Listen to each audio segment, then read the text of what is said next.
Hello, everybody, and welcome to Alicia Dianne Art. I'm Alicia Dianne, and we are doing our last Cartoon Art Center book club review. This is the last time I'm going to be doing any type of book club review because we want to focus and shift gears, and we're moving on to some more original content.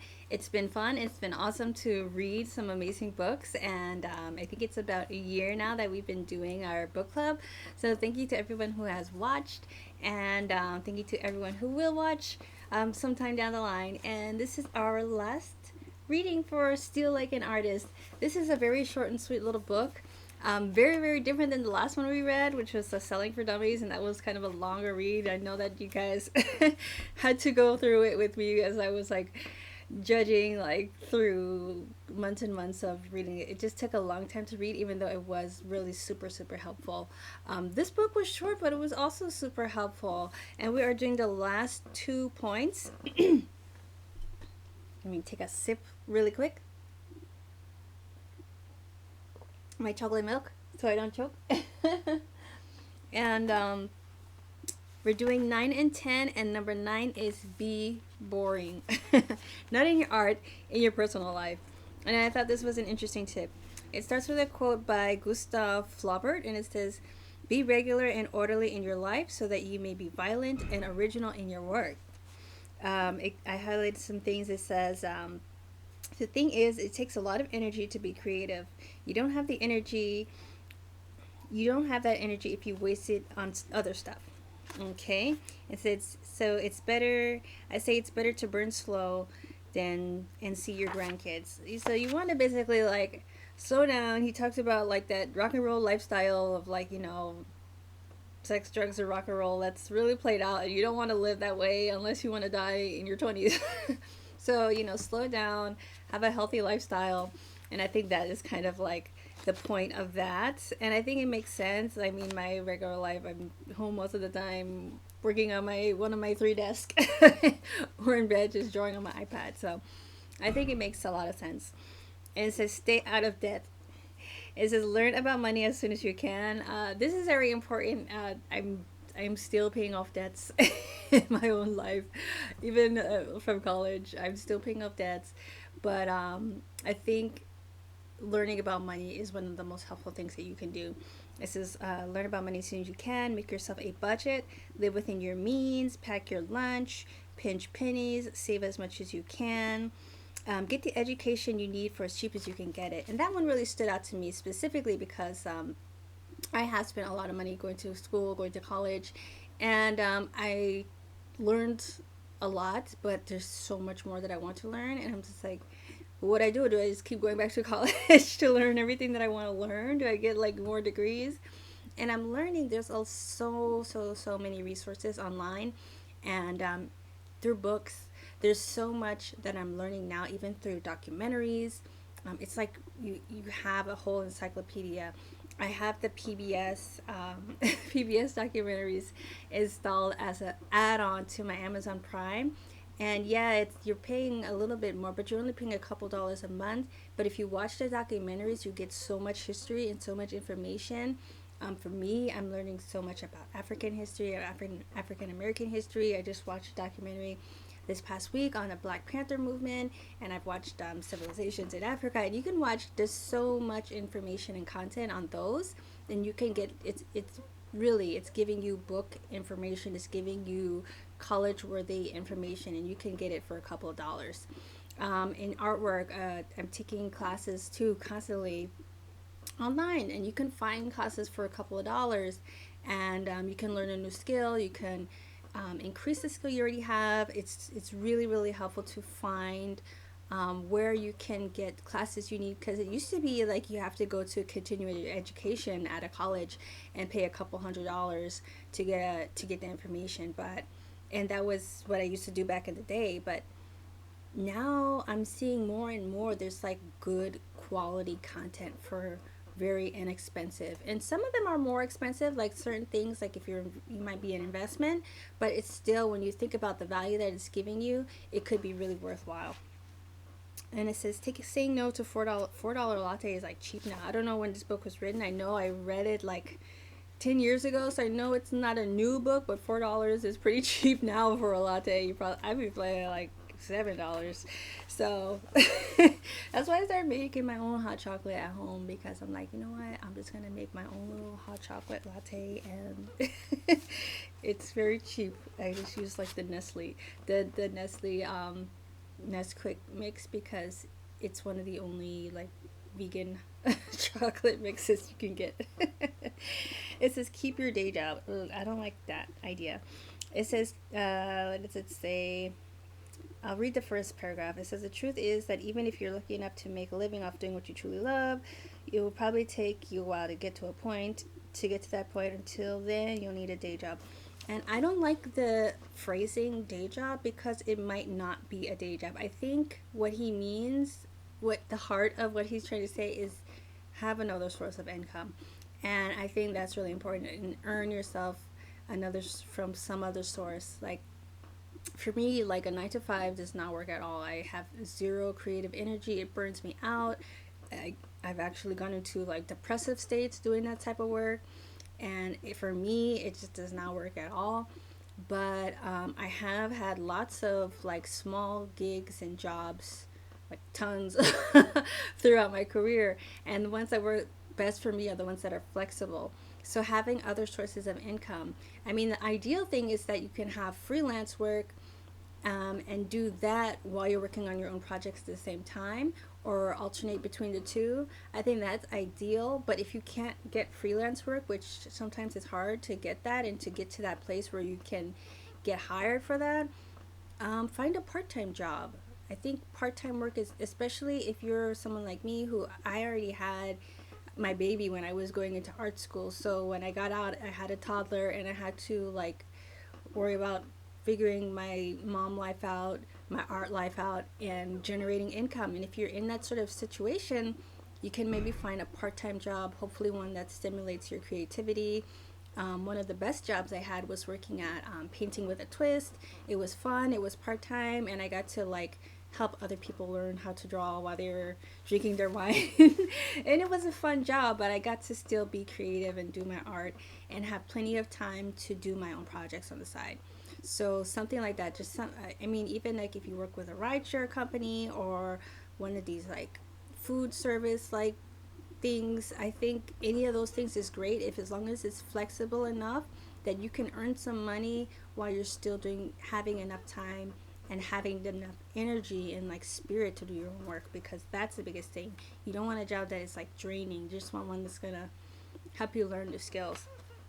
And it says, if you don't take money, they can't tell you what to do. So talking about like people who might be sourcing you, such as parents, or anyone who's giving you money. So the idea is to be able to generate your own money as much as you can, because I know it's not easy. And it says a day job, but I crossed it out and put a part-time job. I crossed that day, I put part-time. It says a part-time job puts you on the path in the path of other human beings. Learn from them, steal from them. I've tried to take jobs where I can learn things that I can use in my own work later. I think that's a great point. Every job I've had, even if it's retail, even if it's an office job, I always picked up something. Like I learned how to do something new. Excuse me, I'm sorry.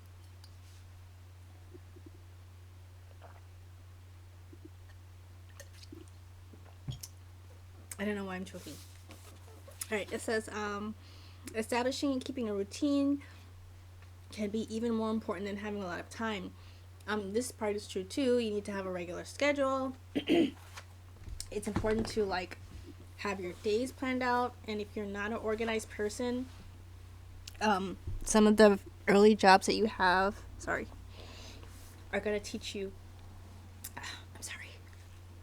It's so emotional for me. Some of the early jobs though truly like will help you to have that day-to-day life and schedule, which I think is important. It is important. It says, let's see, inertia is the death of creativity. Stay in the groove. When you're out of the groove, you start to dread your work, because you know you're going to suck at it for a while. It's going to suck until you get back into the flow. This is so true. This happened to me like immensely with JD story number 2. I got out of my groove so many times that I just had like big long creative slumps where I just didn't work on it at all, and I had no like motivation to work on it for like months at a time. And that's why it's taken so long to like for me to publish my second graphic novel. I did not think it was going to be so hard. It's been incredibly hard, but once I got back into the flow, it feels really good. I feel like super excited about it, and I know that it's a really good story. I'm excited to tell it, but I'm like, man, I get so frustrated when I think about those times where I was taken out of the flow and it was so hard for me to get back on track.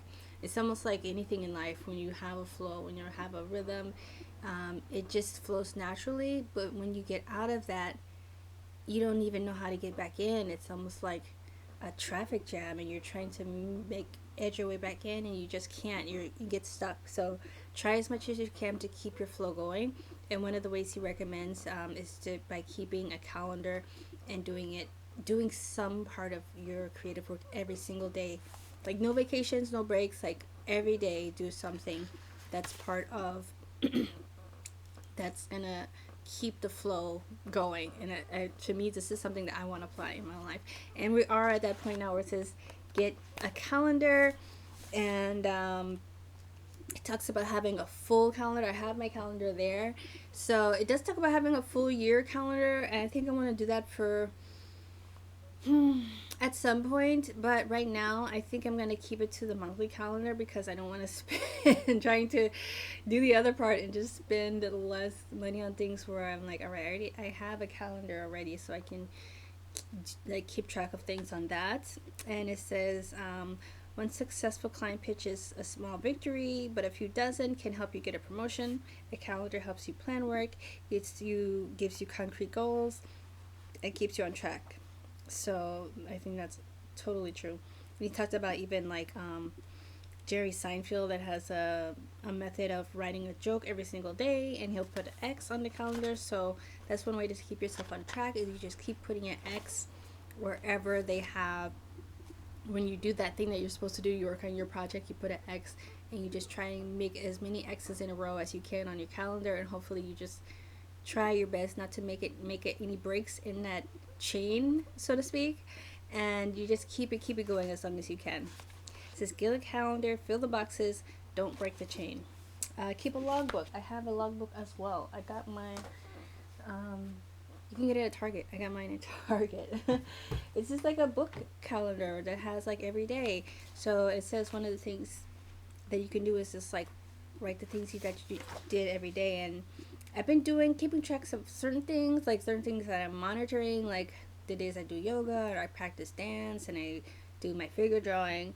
But one of the things that it suggested, which I thought was really helpful, was like tracking like where you went for dinner, if you went to see a movie that day, or like things like that, and like what was enjoyable. So it helps you to like those moments will spark like memories of the rest of the day. And I never thought of that before, and I thought that was like really really helpful and useful. So I thought that was really good.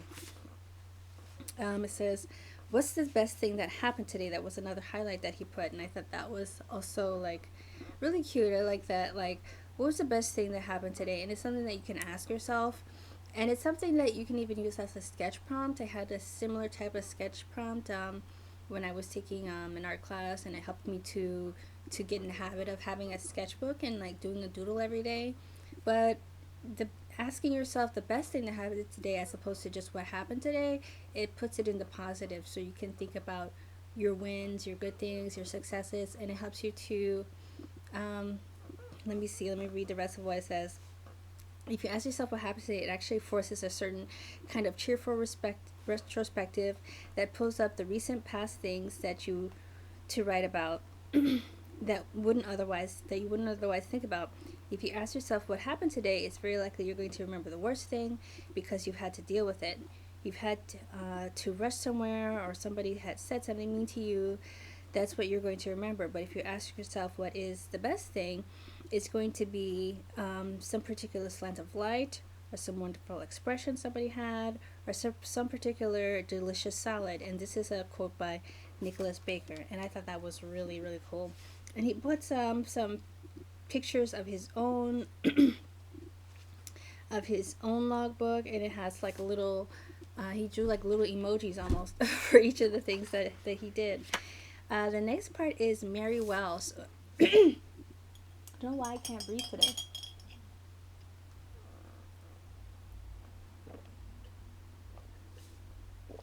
I need to get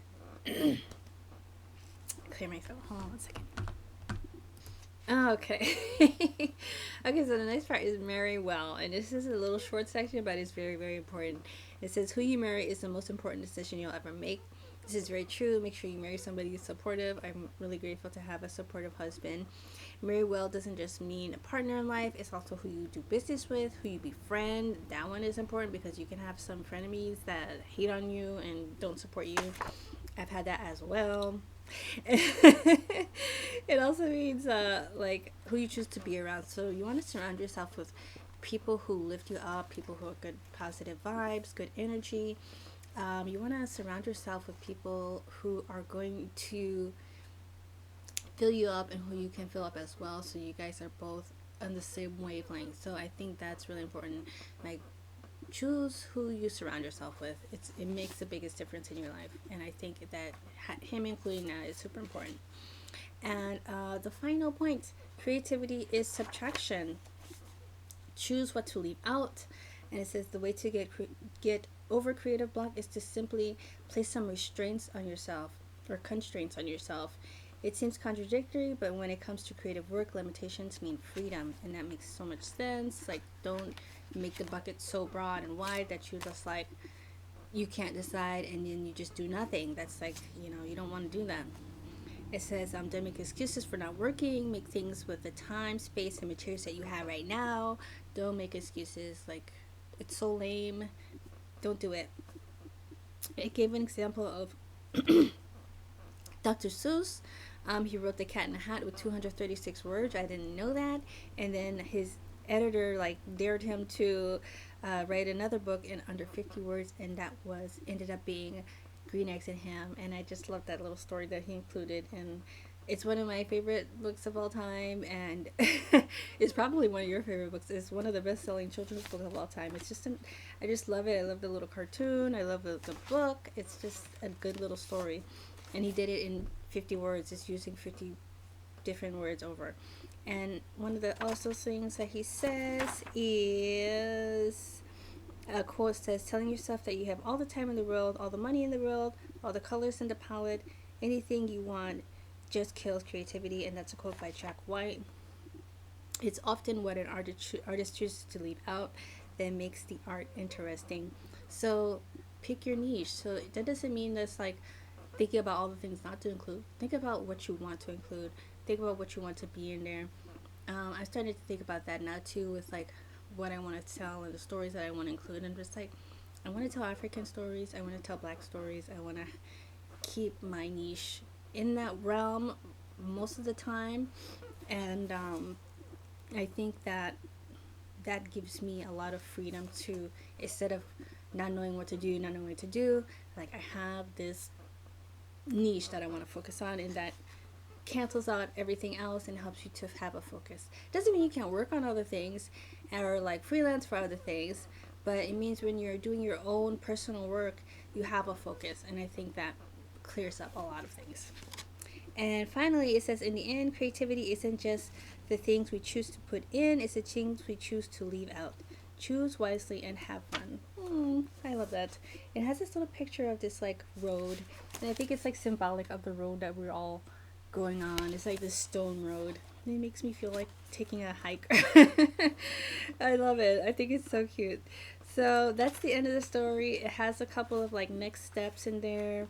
If you don't have the book already, buy the book so that I have a reason to be talking about it and they don't think I'm like stealing from their book. Like, I want people to go and buy it. So buy it. It's Still Like an Artist by Austin Kleon. It's a great book, and I had a lot of fun reviewing it. So this is our very last book club review. I hope you enjoyed it. I hope you share it with people who are creatives like you are. And thank you so much for being a part of this. And I will see you in the next video real soon. Before we go, I want to announce that I'm releasing my book, Making a Graphic Novel. So I'll be talking about this more and more in the coming months. But today is the official launch day of Making a Graphic Novel, and it's full of amazing tips and tricks and art from my own work and from my own journey. So I hope that you guys get the book. It's a really amazing book. I put a lot of work and energy into it, and it's a 10-step book. So just like still like an artist. So I will see you guys in the next video. Take care, be grateful, live balanced, and be yourself. Bye bye.